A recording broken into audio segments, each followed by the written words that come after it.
नमस्कार, DD news पर आप देख रहे हैं भारत एट 7 खबर राज्यों की। मैं हूं लाल चंद्र सिंह। देखेंगे तमाम राज्यों से बड़ी खबरें, लेकिन सबसे पहले इस समय की हेडलाइंस। पूर्व प्रधानमंत्री डॉक्टर मनमोहन सिंह को राष्ट्रपति, उपराष्ट्रपति और प्रधानमंत्री नरेंद्र मोदी ने दी श्रद्धांजलि। बीती रात 92 साल की आयु में हो गया था निधन। 7 दिन का राजकीय शोक घोषित। देश के सभी राजनीतिक दलों ने पूर्व प्रधानमंत्री के निधन पर जताया शोक। राष्ट्र के प्रति उनके योगदान को किया याद। तो फ्रांस, रूस और नेपाल समेत कई देशों ने भी जताया शोक।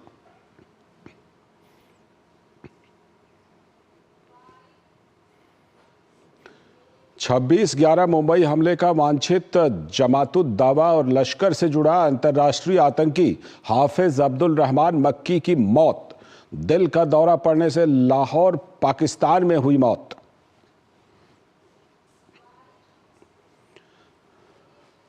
तमिलनाडु में अन्ना यूनिवर्सिटी की एक स्टूडेंट के यौन उत्पीड़न मामले में भाजपा का प्रदर्शन।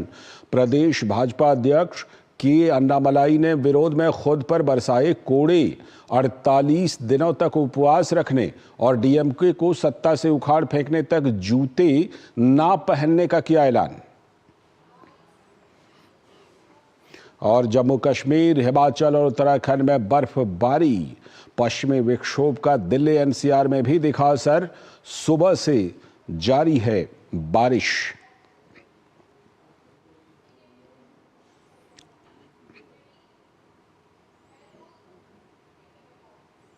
ये थे इस समय की हेडलाइंस और अब देखते हैं खबरों को विस्तार से। सबसे पहले खबर आज दक्षिणी राज्य तमिलनाडु से, जहां चेन्नई में निर्भया जैसा एक कांड हुआ है। दिल्ली की निर्भया जैसा मामला तमिलनाडु में सामने आया है। यहां पर अन्ना यूनिवर्सिटी में पढ़ने वाली छात्रा से उसी के कैंपस में बिरयानी बेचने वाले एक शख्स ने रेप किया। तो तमिलनाडु के बीजेपी अध्यक्ष के अन्नामलाई ने डीएमके सरकार के खिलाफ विरोध जताने के लिए खुद को कोड़े मारे और कहा कि जब तक द्रविड़ मुनेत्र कषगम यानी डीएमके सरकार हट नहीं जाती, तब तक वो सैंडल नहीं पहनेंगे और नंगे पैर ही चलेंगे।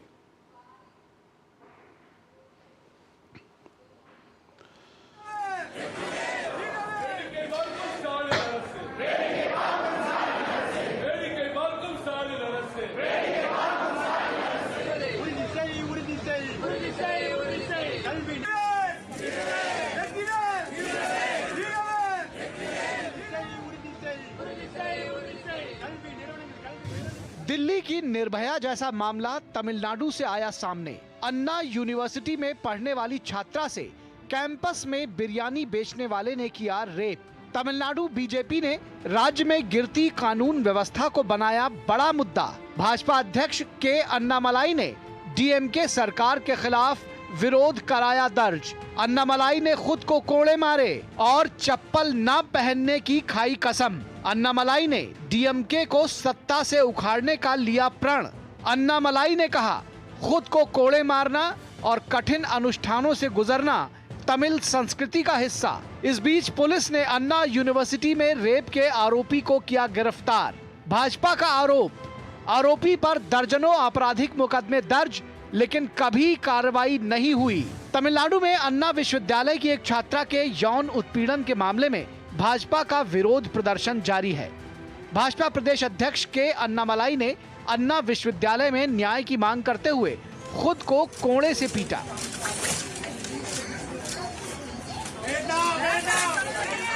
इससे पहले उन्होंने कहा था कि वो द्रमुक सरकार के हटने तक चप्पल नहीं पहनेंगे और नंगे पैर ही चलेंगे। मामले में भाजपा ने आरोप लगाया है कि आरोपी डीएमके का पदाधिकारी है। हालांकि सत्तारूढ़ पार्टी ने इन आरोपों को खारिज किया है। 23 दिसंबर को तमिलनाडु में एक इंजीनियरिंग की छात्रा के साथ यौन उत्पीड़न किया गया था। मामला तब सामने आया जब छात्रा ने इसकी पुलिस से खुद शिकायत की। मामले में पुलिस ने एक आरोपी को गिरफ्तार किया है।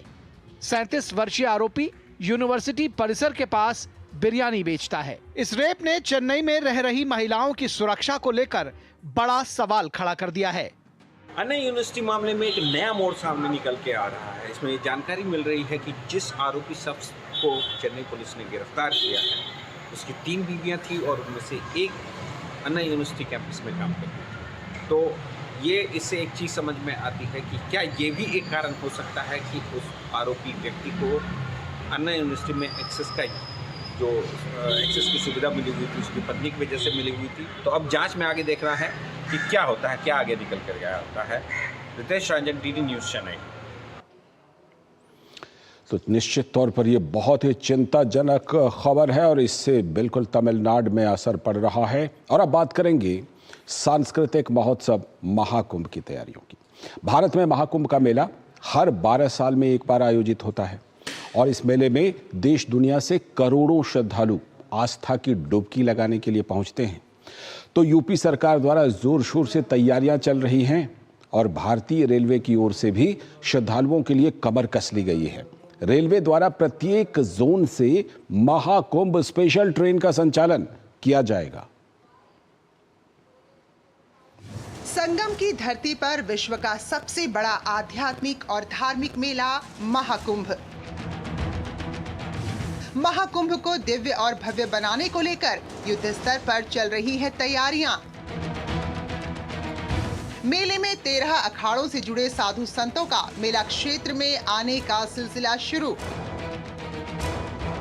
अग्नि अखाड़े की पेशवाई का भव्य आगाज, साधुओं ने किया मेला क्षेत्र में प्रवेश। महाकुंभ के लिए रेलवे की बड़ी तैयारी। रेलवे द्वारा प्रत्येक जोन से महाकुंभ स्पेशल ट्रेन का किया जाएगा संचालन। महाकुंभ नगर में श्री शंभू पंच अग्नि अखाड़ा की पेशवाई शोभा यात्रा धूमधाम से निकाली गई।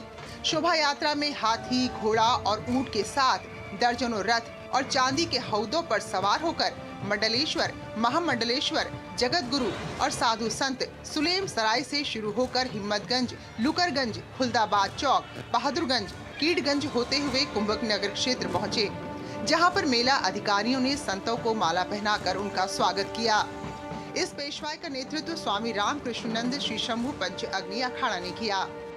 दूर दराज से, देश विदेश से समस्त महामंडलेश्वर, आचार्य महामंडलेश्वर, सचिव, महामंत्री, समस्त पदाधिकारियों के साथ माँ गंगा, माँ जमुना, माँ सरस्वती त्रिवेणी के पावन क्षेत्र में आज भगवती को विराजमान करके नेक्स्ट ब्रह्मचारी अपनी अपनी आराधना में सम्मिलित हो। क्योंकि अग्नि अखाड़ा ब्रह्मचारियों का स्थान है और अग्नि अखाड़े के महंतों को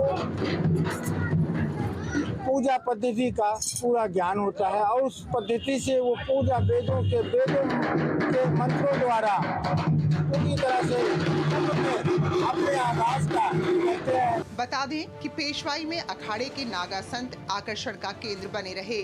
पेशवाई के साथ भारी संख्या में पुलिस के घुड़सवार जवान रैपिड एक्शन फोर्स के साथ मौजूद रहे।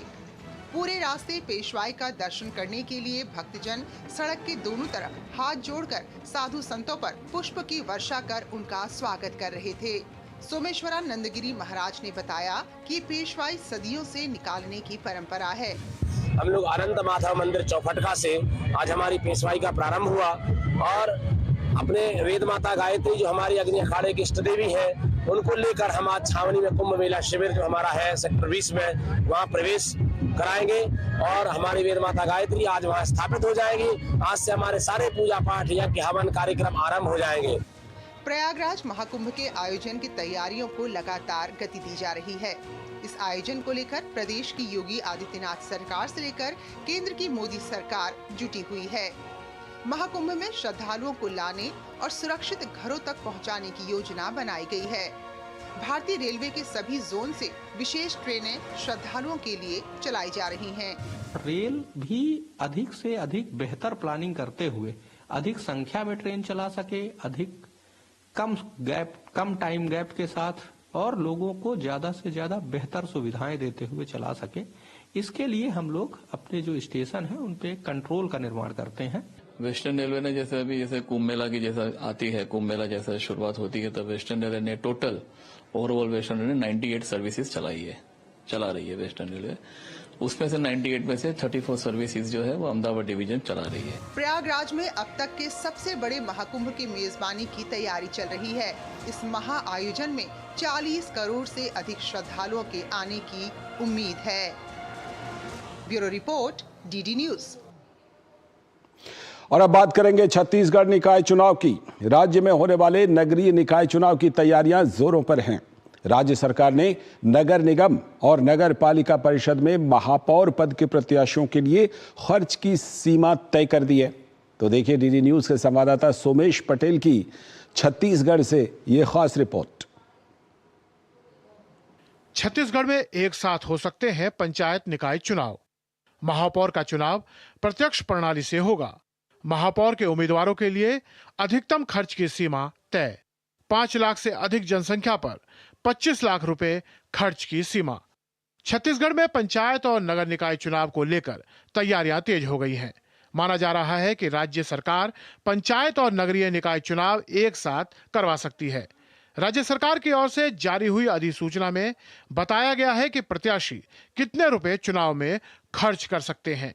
राजधानी रायपुर नगर निगम में महापौर पद के उम्मीदवार 25 लाख रुपए खर्च कर सकते हैं, तो 3 से 5 लाख तक की जनसंख्या वाले नगर निगम में प्रत्याशी के लिए 20 लाख रुपए की सीमा तय की गई है। वहीं 3 लाख से कम जनसंख्या वाले निगम में प्रत्याशी 15 लाख तक खर्च कर सकेंगे। नगरीय निकाय चुनावों में अब मेयर और अध्यक्ष का चुनाव प्रत्यक्ष रूप से होगा, यानी पार्षद के साथ ही मेयर और अध्यक्ष के लिए भी जनता ही वोट करेगी। छत्तीसगढ़ की बीजेपी सरकार के कैबिनेट की बैठक में यह फैसला लिया गया था। छत्तीसगढ़ के उप मुख्यमंत्री अरुण साव का कहना है कि नगरीय निकायों और पंचायतों में आरक्षण प्रक्रिया अंतिम चरण में है। एक चरण बचा है सीटों के आरक्षण का।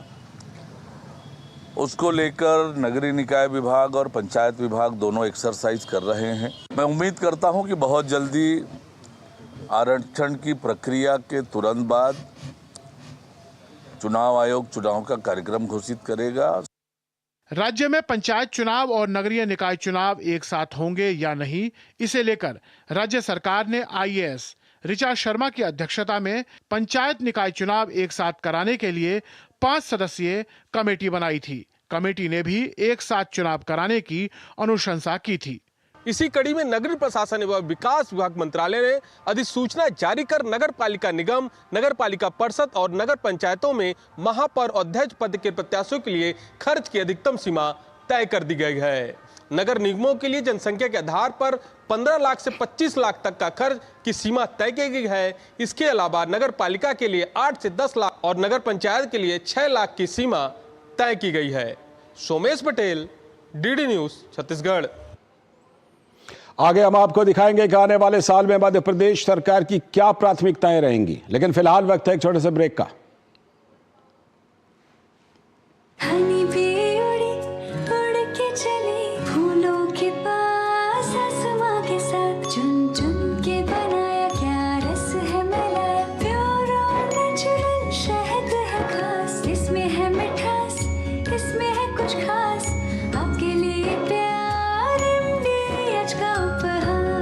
शहद का विश्वास, MDH हनी। मेरी पसंद, मेरी पसंद, मेरी पसंद, मेरी पसंद, हमारी पसंद, हम सबकी पसंद। मजबूत देश का मजबूत सरिया हो गया स्टील। MDH की देगी मिर्च, देगी मिर्च का तड़का, अंग अंग फड़का। MDH की देगी मिर्च। स्वागत है ब्रेक के बाद। आप देख रहे हैं भारत एट 7। अब खबर मध्य प्रदेश से, जहां मुख्यमंत्री डॉक्टर मनमोहन सिंह यादव ने कैबिनेट मंत्रियों और अधिकारियों के साथ मंथन बैठक की और इसमें साल 2024 की उपलब्धियों और आने वाले वर्ष 2025 की प्राथमिकताओं पर चर्चा की गई। 2025 में मध्य प्रदेश सरकार की प्राथमिकताएं एमपी के सीएम मोहन यादव ने गिनाई। साल 2025 की 4 प्रायोरिटी। युवा, किसान, गरीब और महिला को बताया पहली प्राथमिकता। मोहन यादव ने कहा, देश में मध्य प्रदेश अग्रणी राज्य बनकर उभरेगा। सरकार किसानों को सोलर पंप देकर उनको हर साल बिजली का बिल भरने से देगी मुक्ति। खेती को लाभ का धंधा बनाने के लिए होंगे सुधारात्मक प्रयास। मध्य प्रदेश सरकार की साल 2025 को उद्योग वर्ष घोषित करने की तैयारी। मध्य प्रदेश के मुख्यमंत्री डॉक्टर मोहन यादव की अध्यक्षता में मंत्रिपरिषद मंत्रिपरिषद की बैठक संपन्न हुई। मंत्रिपरिषद द्वारा मध्य प्रदेश जन और मृत्यु रजिस्ट्रीकरण नियम 2024 लागू किए जाने की स्वीकृति दी गई। मंत्रिपरिषद द्वारा प्रदेश के कृषकों की ऊर्जा आवश्यकताओं की पूर्ति के लिए प्रदेश में स्थापित 11 केवी फीडर्स और सौर ऊर्जा के सोलराइज किए जाने की स्वीकृति भी दी गई। इसके क्रियान्वयन से किसानों को सिंचाई के लिए दिन में बिजली उपलब्ध होगी, जिससे उनकी जीवन शैली व्यवस्थित हो सकेगी। मंत्रिपरिषद द्वारा आगामी सिंहस्थ में श्रद्धालुओं की सुविधा के लिए शिप्रा नदी के तट पर शनि मंदिर से नागदा बाईपास तक करीब 29 किलोमीटर लंबाई के घाट निर्माण कार्य के लिए 778 करोड़ 91 लाख रुपए की स्वीकृति भी प्रदान की गई। धान के किसानों को बोनस देने की घोषणा की थी, हमने उसका रूप परिवर्तित किया है। बोनस सिर्फ उन्हीं किसानों को मिल पाता था जो बड़े किसान थे, छोटे किसान भी किससे लाभान्वित हो, इसको ध्यान में रखते हुए अब हमने सभी धान उत्पादकों को 2000 रुपये प्रति हेक्टेयर बोनस देने का निर्णय लिया है। कैबिनेट की बैठक में 70% से अधिक जिलों में सफल जन कल्याण शिविर लगाने के लिए भी मोहर लगी है। सरकार ने धान किसानों को बोनस देने का भी फैसला किया है। ये वादा चुनाव के दौरान किया गया था। वहीं प्रदेश के जनजातीय क्षेत्रों में पर्यटन एवं जनजातीय कार्य विभाग की चिन्हित योजना अंतर्गत 100% सेचुरेशन के लिए नवीन योजना धरती आबा जनजातीय ग्राम उत्कर्ष अभियान आरंभ करने की सैद्धांतिक स्वीकृति भी प्रदान की गई है। हमने सभी जिलों में जन कल्याण शिविर लगाए थे, जिसमें 70% से अधिक जिलों में बहुत सफल जन कल्याण शिविर लगे हैं। मुख्यमंत्री मोहन यादव ने मंत्रिपरिषद की बैठक में कहा कि गरीब किसान, युवा और महिला ये 4 वर्ग सरकार की प्रायोरिटी में है। इनका उत्थान करने के लिए सभी विभागों को मुख्यतः 4 श्रेणियों में बांटकर आपसी तालमेल बनाकर इन वर्गों का उत्थान करने की दिशा में सरकार काम कर रही है। कैबिनेट मीटिंग में युवा, किसान, गरीब और महिला का खास ख्याल रखा गया है। अगर बात किसानों की जाए तो किसानों के लिए बोनस के साथ साथ सिंचाई के लिए पर्याप्त मात्रा में बिजली उपलब्ध कराने की योजना बनी है। इसके साथ साथ प्रदेश के सर्वांगीण विकास के लिए कैबिनेट मीटिंग पे मुहर लगी है। कैमरामैन कुमार गौरव के साथ श्रेयस द्विवेदी, डीडी न्यूज, भोपाल। और अब हम आपको खूबसूरत नजारा दिखाते हैं प्रकृति का। हिमाचल में बर्फबारी का दौर एक बार फिर से शुरू होने को है। तो आज रात से लेकर 29 दिसंबर तक प्रदेश में बर्फबारी का अलर्ट भी जारी कर दिया गया है और मौसम विभाग की तरफ से भारी बर्फबारी की संभावना जताई गई है। तो ऐसे में वादियों की तरफ पर्यटकों का रुख भी बढ़ने लगा है और साथ ही प्रशासन भी पूरी तरह से इसके लिए तैयार है। देखिए ये रिपोर्ट। हिमाचल प्रदेश के लिए मौसम विभाग की तरफ से 27, 28 और 29 दिसंबर के लिए हिमपात का, बर्फबारी का ऑरेंज अलर्ट जारी किया गया था। मौसम खराब होने लगा है और अगले 2 दिन प्रदेश में भारी बर्फबारी के आसार जताए जा रहे हैं। हिमाचल की वादियों में एक बार फिर बर्फबारी का तीसरा दौर शुरू होने को तैयार है। ऊंची चोटियां पहले से ही बर्फ की सफेद चादर से ढकी हैं और अब मध्य पर्वतीय क्षेत्रों में भी फिर से बर्फबारी का दौर शुरू हो गया है। मौसम विभाग की तरफ से शिमला समेत प्रदेश के 7 जिलों के लिए बर्फबारी का ऑरेंज अलर्ट जारी किया गया है। 27 दिसंबर की रात से बर्फबारी का जो दौर शुरू होगा वो 29 दिसंबर की शाम तक जारी रहेगा और इसकी वजह से प्रदेश में सैलानियों का हुजूम बर्फबारी का दीदार करने के लिए पहुंचने लगा है। हिमाचल में पिछले 48 घंटों में 3 लाख के करीब पर्यटक बाहरी राज्यों से पहुंचे हैं। इसमें करीब 1.25 लाख पर्यटक अकेले शिमला जिले में दाखिल हुए हैं। 1.25 लाख पर्यटक कुल्लू मनाली का दीदार करने के लिए हिमाचल पहुंचे हैं।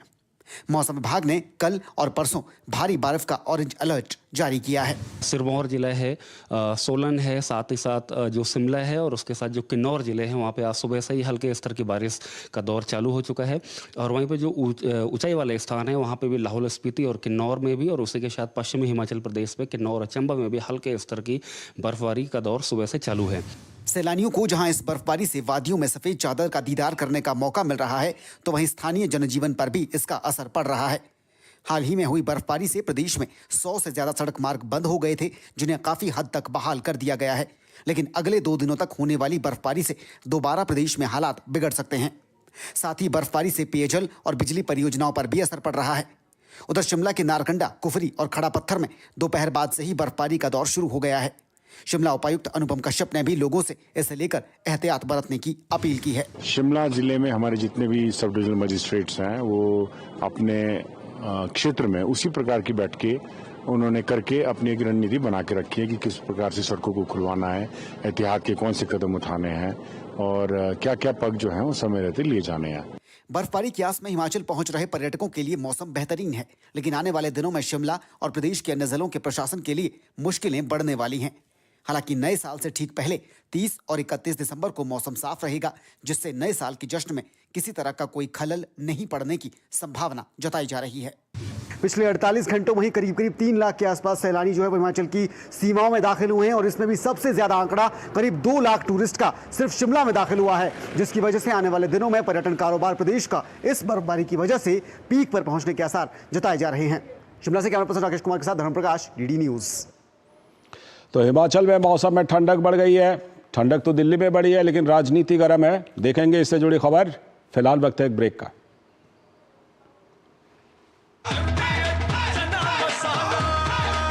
अब छोलिया हो या लोबिया, सफेद चने या काले चने, सब कुछ मजेदार बने। जब धरती चीर कर निकलता है लोहे का पत्थर और मिलता है मोंगिया के जोश से, फिर तपता है, पिघलता है और बनता है फौलाद। अब होता है सरिया सारी खूबियों के साथ। मोंगिया स्टील, मजबूत देश का मजबूत सरिया। MDH का किचन किंग किचन में हो तो हम सब कुछ बना सकते हैं। बैंगन का भरता, आलू गोभी, भिंडी मसाला और भी बहुत कुछ। MDH। स्वागत है ब्रेक के बाद। अब बात करेंगे दिल्ली की राजनीति की गर्माहट की। भाजपा के सांसद मनोज तिवारी ने आम आदमी पार्टी पर कई सवाल खड़े किए हैं। मनोज तिवारी ने कहा कि साल 2013 से अरविंद केजरीवाल दिल्ली की जनता के साथ झूठे वायदों की झड़ी लगा चुके हैं और इस चुनाव में भी वो जारी है। बीजेपी सांसद ने चुनाव के वक्त लाई गई संजीवनी और महिला सम्मान योजना को फर्जीवाड़ा और दिल्ली की जनता के साथ धोखा बताया।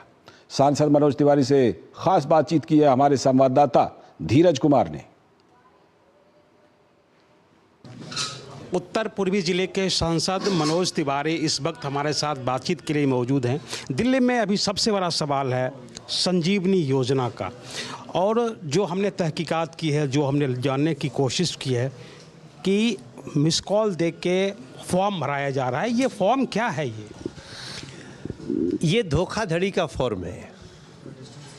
ये अरविंद केजरीवाल ने अपने कार्यकर्ताओं को ये मौका दिया कि इसी बहाने तुम लोगों का मोबाइल नंबर लो और उनका अकाउंट हैक करो। फॉर्म भरने के लिए भी 2-2 हज़ार रुपये लिए जा रहे हैं। ये जो धोखाधड़ी का मामला आया है, इसमें सीधे सीधे महिला बाल विकास मंत्रालय जो आतिशी के पास है, आतिशी जी के पास, उनको पूछताछ होने की नौबत आ गई है। जो फॉर्म जो जमा हो रहे हैं संजीवनी के नाम पे, और कहा जा रहा है कि महिलाओं को हम 2100 रुपये देंगे, तो उस 2100 रुपये में कोई बैंकिंग डिटेल्स नहीं है या कोई आधार का डिटेल्स नहीं है, केवल पहचान पत्र क्यों है? आम आदमी पार्टी की तो सरकार है, अभी आचार संहिता भी नहीं लगी अभी, तो उनको तो आज ही से देना शुरू कर देना चाहिए था। और यही बात वो 2024 चुनाव के पहले भी बोले थे कि हम महिलाओं को 1000 रुपया देंगे, लेकिन नहीं दिया। ये सबसे बड़ा सवाल है कि जो सेंटर की जो स्कीम है आयुष्मान भारत, वो योजना दिल्ली में क्यों नहीं लागू है?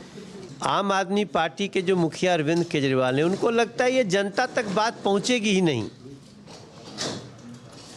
हम जो ये धोखाधड़ी कर रहे हैं वो किसी को पता नहीं चलेगा।